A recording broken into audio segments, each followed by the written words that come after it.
বিশ্বনবীর কিন্তু টাকা পয়সা ছিল না জানেন, ছাগল চড়াতো, কাউবয়। মা মিন নাবিয়্যিন ইল্লা রাআল গানাম, ছাগল চড়াতেন। এরপরে খাদিজাতুল কুবরার স্টাফ হিসেবে, কর্মচারী হিসেবে ক্যারিয়ার শুরু করলেন। এরপর বিজনেস ম্যাগনেট হিসেবে শুরু করলেন। খাদিজাতুল কুবরার সাথে যখন বিয়ে হয়ে গেল, খাদিজাতুল কুবরা তাহেরা ওনার সব সম্পদের মালিক বিশ্বনবীরে বানায় দিলেন। নবীকে দাস বলা এটা সম্মান না অসম্মান? অসম্মান। নবীকে কাউবয় বলা সম্মান না অসম্মান? এই আয়াতের আলোকে সবগুলো হারাম, সবগুলো নবীর শানে বেয়াদবি। এখন যারা নবীর শানে অসম্মানজনক আচরণ করবে, অসম্মানজনক শব্দ ব্যবহার করবে, আমি এবার সবার কাছে জানতে চাই তারা কি হক না বাতিল? আওয়াজ দিয়ে বলেন হক না বাতিল।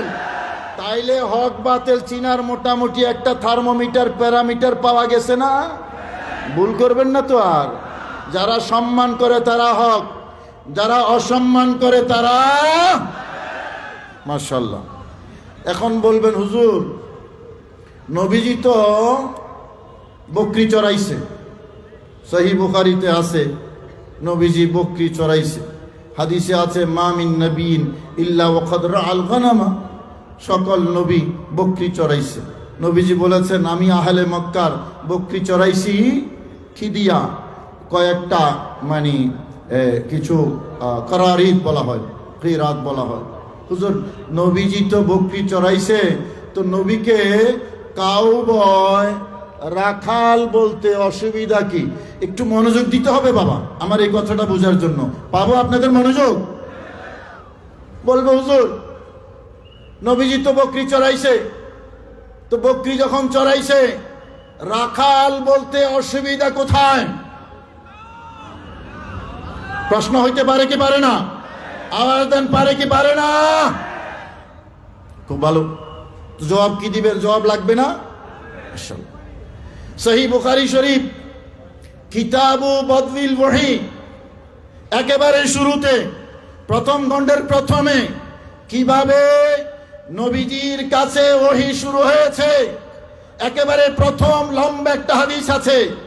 গারে হেরায় আমার কামলিওয়ালা নবী যখন ওহী লাভ করলেন, সেখান থেকে আম্মাজান খাদিজাতুল কুবরা রাদিয়াল্লাহু তাআলা আনহার ঘরে এসে আমার কামলিওয়ালা নবী যখন মা খাদিজার কাছে গারে হেরার ঘটনা বর্ণনা করছেন, তখন মা খাদিজাতুল কুবরা আমার দয়াল নবীকে একটা গুরুত্বপূর্ণ কথা বলে সান্ত্বনা এবং সাহস দিয়েছিলেন। এটা হলো আমার আলোচ্য বিষয়।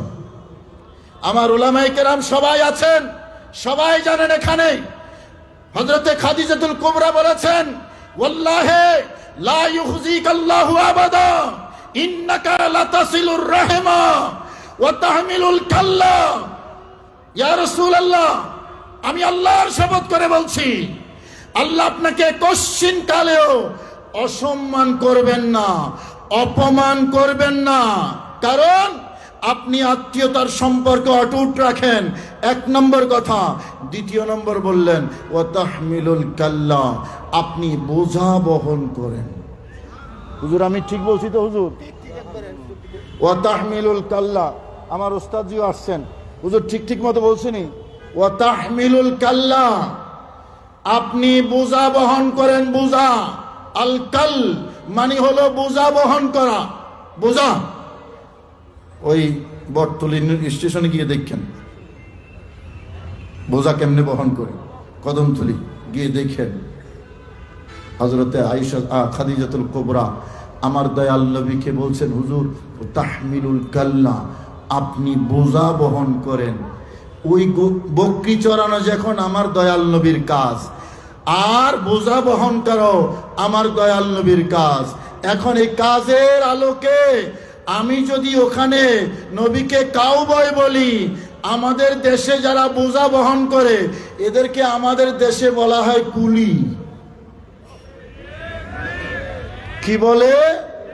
আওয়াজ দিয়ে বলেন না বাবা, কি বলে? কুলি বলে।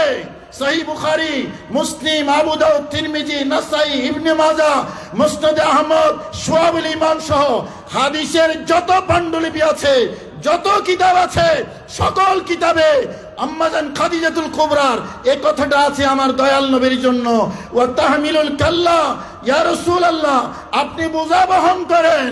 কাজের অনুকূলে যদি আমি এক একটা ডেজিগনেশন দিতে যাই, কামলিওয়ালা নবীকে ওই বকরি চড়িয়েছেন তাই বলে যদি আমি কাউবয় বলি, আমার কামলিওয়ালা নবীকে বোঝা বহন করেছেন, এটার জন্য তো কুলি বলতে হবে। আমি সবার কাছে জানতে চাই, কামলিওয়ালা নবীকে যদি কেউ কুলি বলে, ঈমান যাইতে কি আর সময় লাগবে? মনে থাকবে এই কথাটা?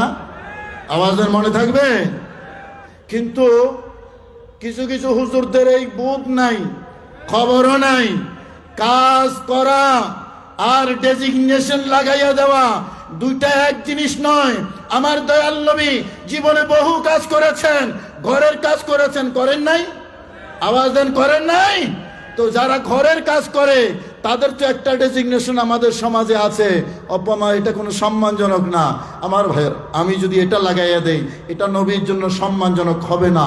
নবীগণ অনেক কাজ করেছেন জীবনে, সেই কাজের আলোকে এক একটা উপাধি, এক একটা শব্দ যদি লাগাইয়া দেওয়া হয়, তাহলে ঈমান ধরে রাখা যাবে না, ঈমান থাকবে না।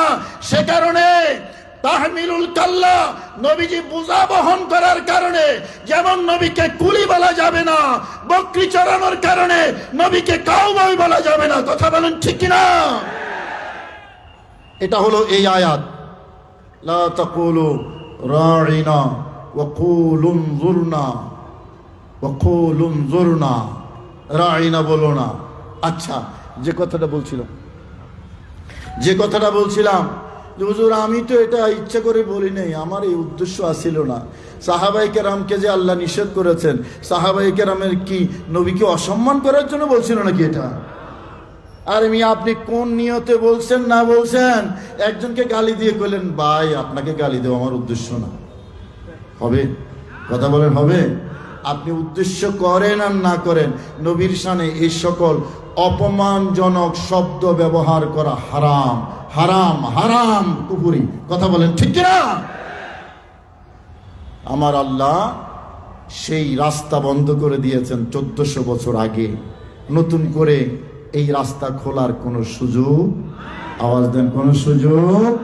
বলেন, আমরা নবীর শানে সম্মানজনক শব্দ ব্যবহার করতে চাই কি চাই না? আওয়াজ দেন, চাই কি চাই না?